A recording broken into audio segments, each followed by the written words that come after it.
Hey, Zervin listeners, Love is Blind reunion live on Netflix. Let's see what happens. But the only receipt I think the world should see are the ones I posted on my Instagram today. And with that said, I really believe, Irina, that you will become an amazing person one day. I believe that. And I forgive you for what happened. And I hope the world does too. Okay, good. I worry that it'll get lost on people what he's trying to say or what he did say, which is, I'm okay now. We're not going to ignore what she did, but I do believe in her and I forgive you, and no one deserves to be attacked. We've all made mistakes, so stop attacking them.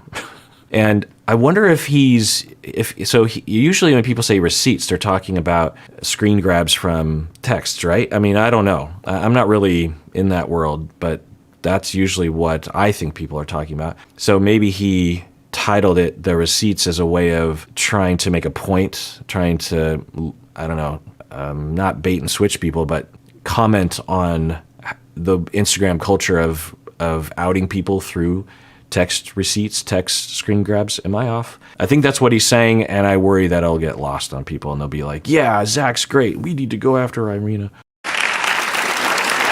Wow.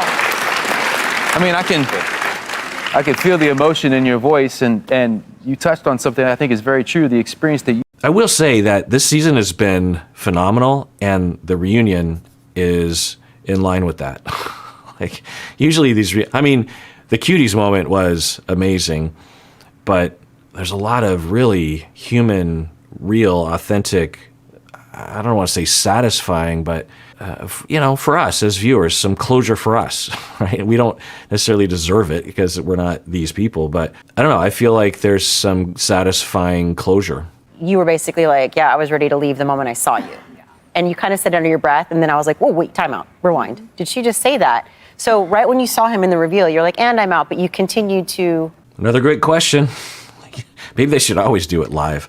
I went into this thinking like, hey, if there's a moment where something isn't right, I'm cutting it out. And I would have times in the middle of my dates where I would just leave and be like, hey, this isn't right. You're not a good person. It doesn't feel right. And I would leave. And so I felt that when I saw Zach, it was this instant uncomfort. I felt scared and I didn't feel safe. Safe. Oh, boy. I was like, okay, this is going a little wonky at times, but I was mostly going to say that it was going to be all right, but then to use the word safe, because she used that word creepy twice, and that implies that someone is creeping on you. If you call someone creepy, you are, in my book, claiming that they are creeping on you, that they are malevolent in your life. They are trying to get you. And there's no evidence of that. And a lot of people online, I think just because she said that, have accused Zach of being creepy and being malevolent, of being a predator. People on the mob will do that. There's probably people in the audience who even thought that, or even posted stuff like that, or even went to his DMs, God knows. So she's using the word safe. Yeah, this is, yeah. So I was mostly with her because I'm thinking, yeah, okay.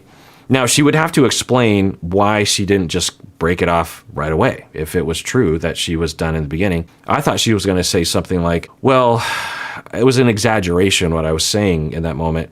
When I met him, I didn't feel it, but I was hoping I would. And so I tried in my way to actually see if that would return. I thought, well, maybe it was just because of the nervousness of the moment. And I gave it a week in Mexico, and it just was never there. I didn't know what to do. And then when I threw it out there that I wanted to be on a different seat than him on the plane, and then he said, let's end it, I felt very relieved, and I suddenly realized that I'd been denying in my head the whole time that I should have actually broken up, but then I should have. I just wasn't sure, it's a very strange process, something like that.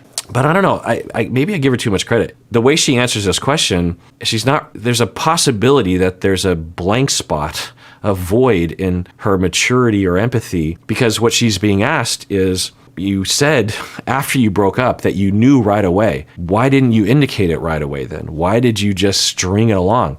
And then she's like, well, I have her answer is this, well, look, I have this policy that if I don't feel right, if I don't feel safe, if I think someone's creepy, if I think someone's a bad person, that's what she said, that I just cut it off. I just cut it right off. And I did that in the pods, and I did it with Zach. So what are you going to do? Like, if that's her answer, if that's a good representation of her answer, then that points to she is exhibiting someone who she is having a hard time understanding how her behavior is impacting other people. In the middle of my dates where I would just leave and be like, hey, this isn't right. You're not a good person. It doesn't feel right. And I would leave.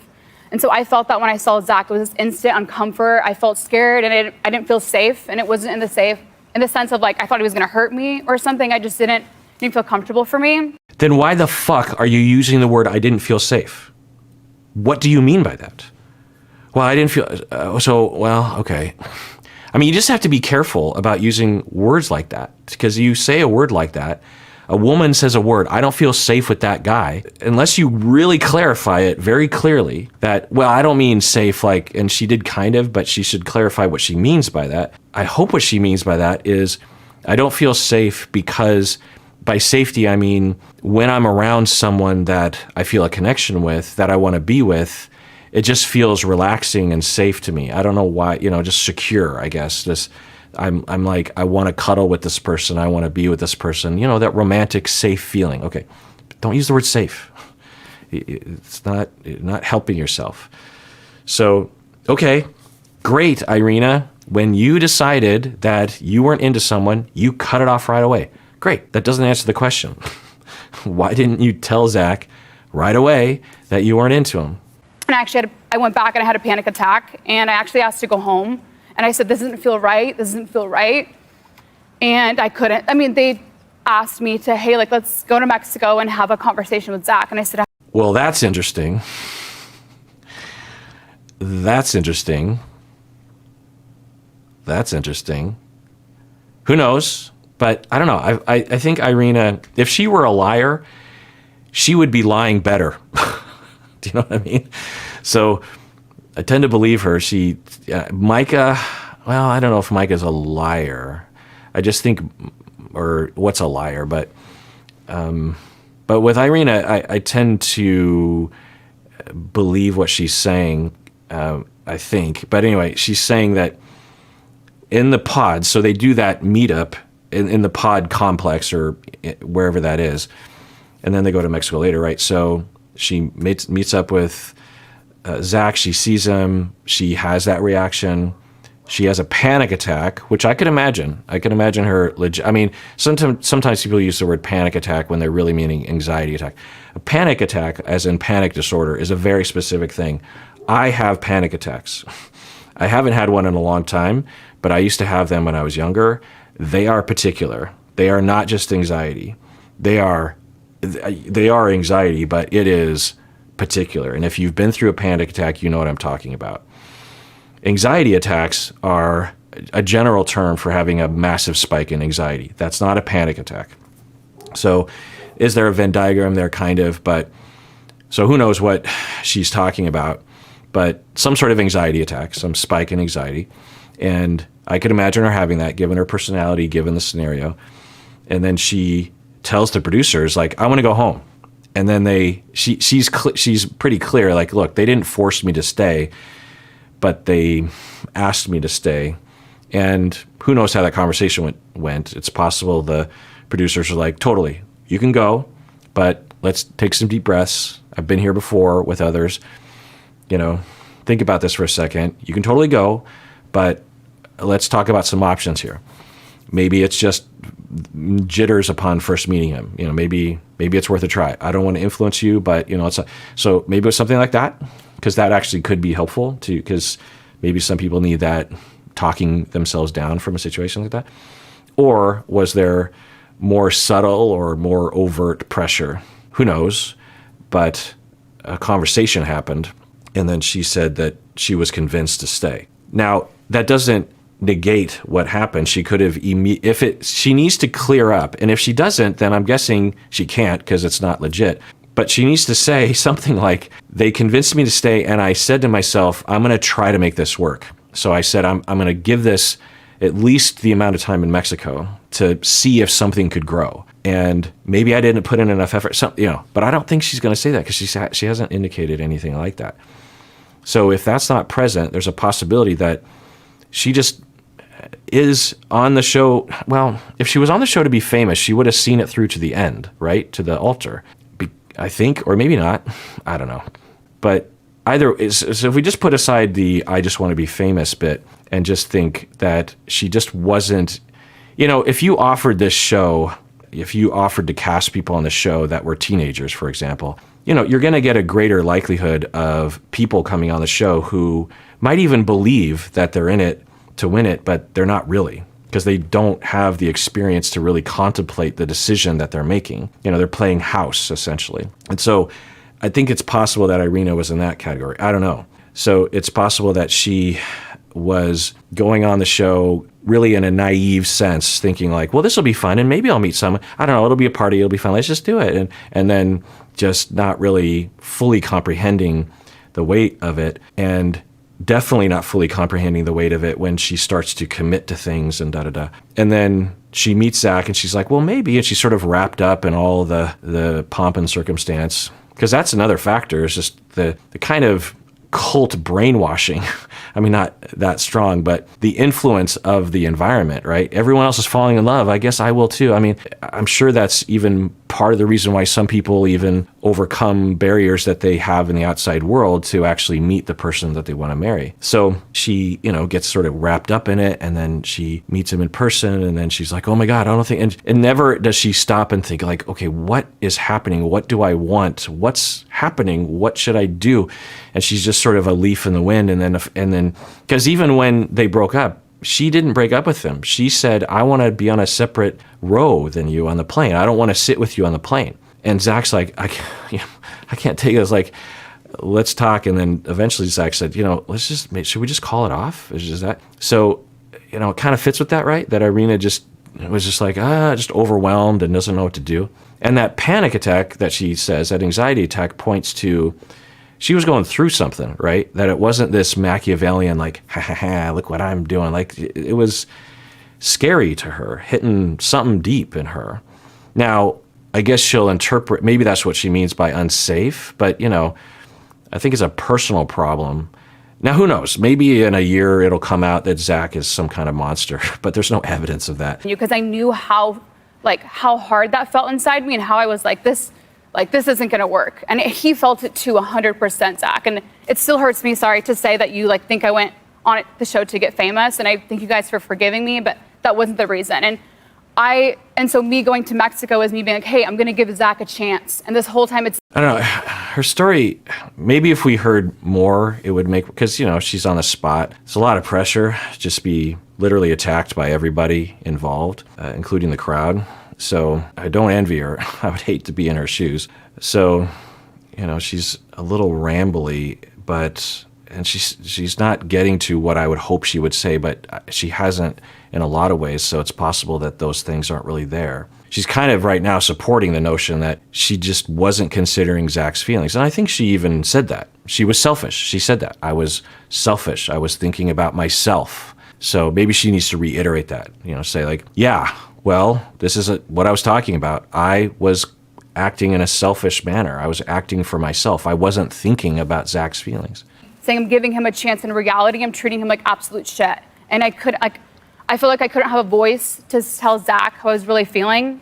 And Zach is really good with his words. He's a lawyer. He's amazing with his words. But I was in this moment where I felt trapped, and I couldn't tell him how it was going on with me. I don't think it was just words, though. There were a lot of actions. There was pillows over your head. There were eye rolls. Yeah, and now the crowd's going to clap. Yeah, okay, so she's saying that he's really good with his words. I think by contrast, she's saying she's not good with her words. Yeah, I think there's this assumption, maybe by the hosts and maybe by Zach and the crowd, that she's operating in a very volitional way. And that's not usually the case. It could be, but it's not usually, essentially you're saying someone's psychopathic, or they're acting psychopathic. They're acting in a way of callousness and lack of empathy. And certainly there are people that have those issues. They lack the capacity for empathy, and they do want to harm other people, sadistically or otherwise. But most of the time when we see this behavior, it's because they're all scrambled up.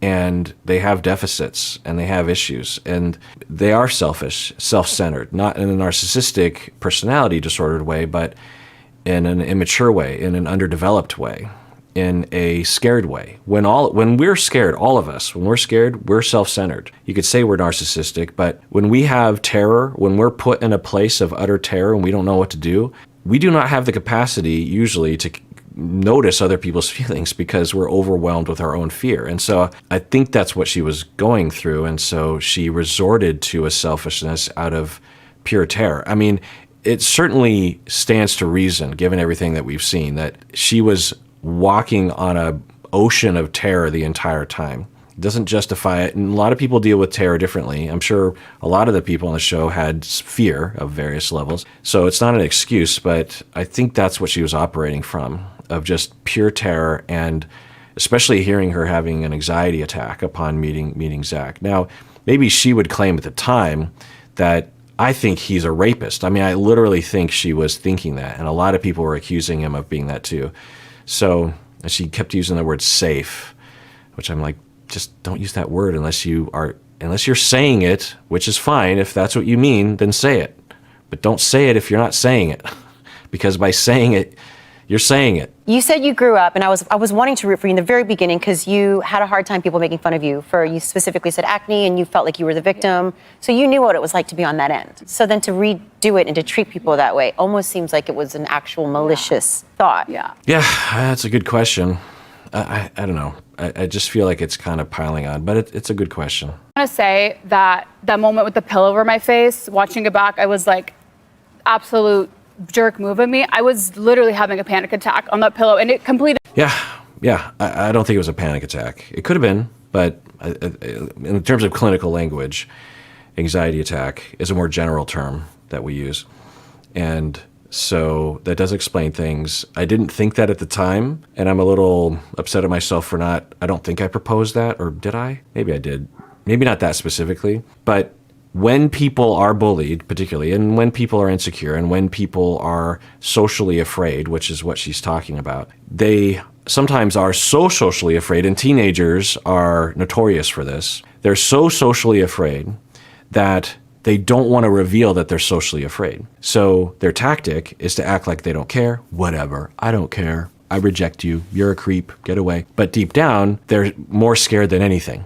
If they were less scared, they might actually be able to exhibit that they're a little afraid because they're not so afraid. If they were less afraid, they'd feel safe enough to say that they're afraid or at least exhibit their fear. The more afraid you become, depending on your coping mechanism, you might adopt this tough, I don't care attitude because you're like, well, I'm already losing because I'm already humiliating myself. I'm already on the spot. I'm already in a tight, horrible spot. I don't want to be even more in a bad spot by revealing that I'm afraid, because then it would be even doubly bad for me, particularly if you're ostracized and bullied when you're young, right?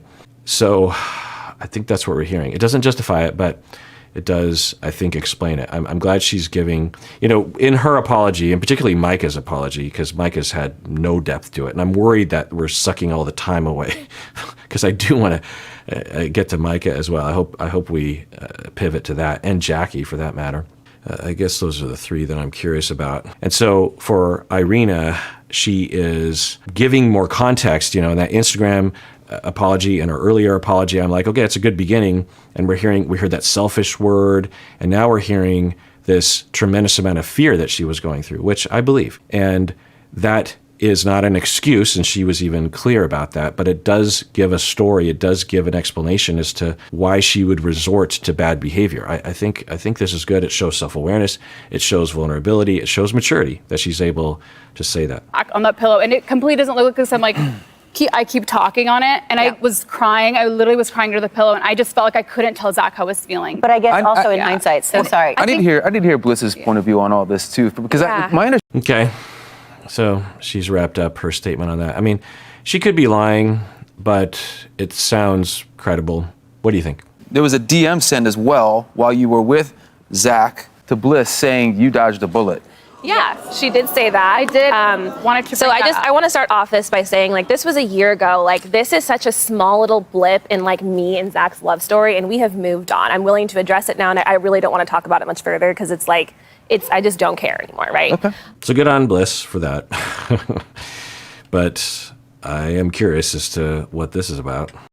There was a message sent. You know this. We all know it. You did tell me when you landed in Mexico that I dodged a bullet. But you also texted him, I'm so sorry, let's talk. I hope that something happens with you and Bliss. So I don't know. I think you can have panic attacks and you can have trouble with, mental illness and all of that, and that's totally valid. But then you're turning around and you're doing malicious things and you're like acting in really cruel ways. Yeah, that's a really good point by Bliss, actually. Yeah. So it's one thing to be terrified when she met Zach for the first time. Okay, you're claiming you were terrified, and you could see how someone being in an utter state of panic and the pillow or the face or the, oh my God, stop looking at me. We can understand that. It's another thing to calmly and coolly, out of the moment, to text Bliss that you dodged a bullet. Because that's not fear related, right? Fear causes us to retreat. Get away from me. Don't look at me. Pillow over the face. Oh my God, send me home. Okay. Fear doesn't usually result in us being motivated to text someone that was basically our enemy and to randomly attack. Or, well, I guess you could make an argument that she was trying to bond with Bliss somehow. That she's like, look, friend, let's be friends. I need a support system. And I don't know. And maybe, so I guess that's the most charitable explanation, that she felt alone and she was looking for a friend. But why would she text Bliss of all people? Yeah. Right. So what would be the explanation there?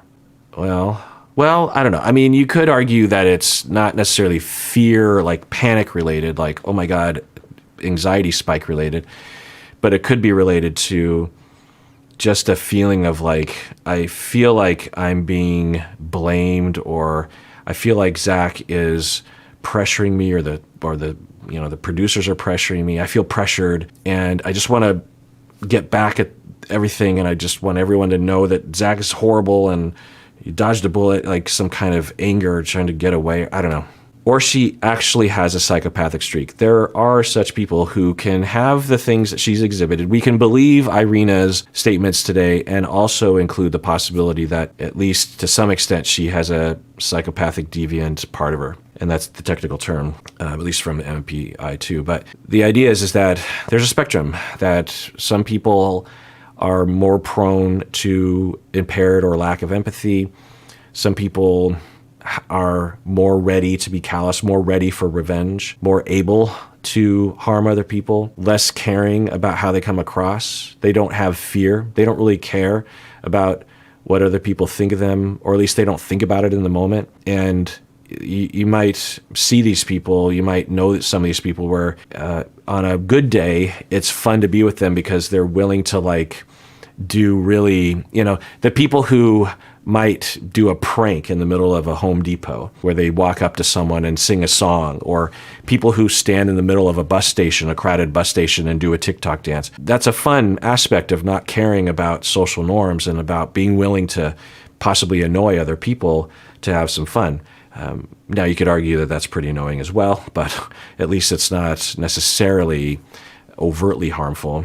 Certainly the internet rewards this kind of behavior. Anyway, but then on a bad day, the person, say you piss them off somehow, like they say, hey, go to a movie with me, and you're just like, oh, sorry, I got to work.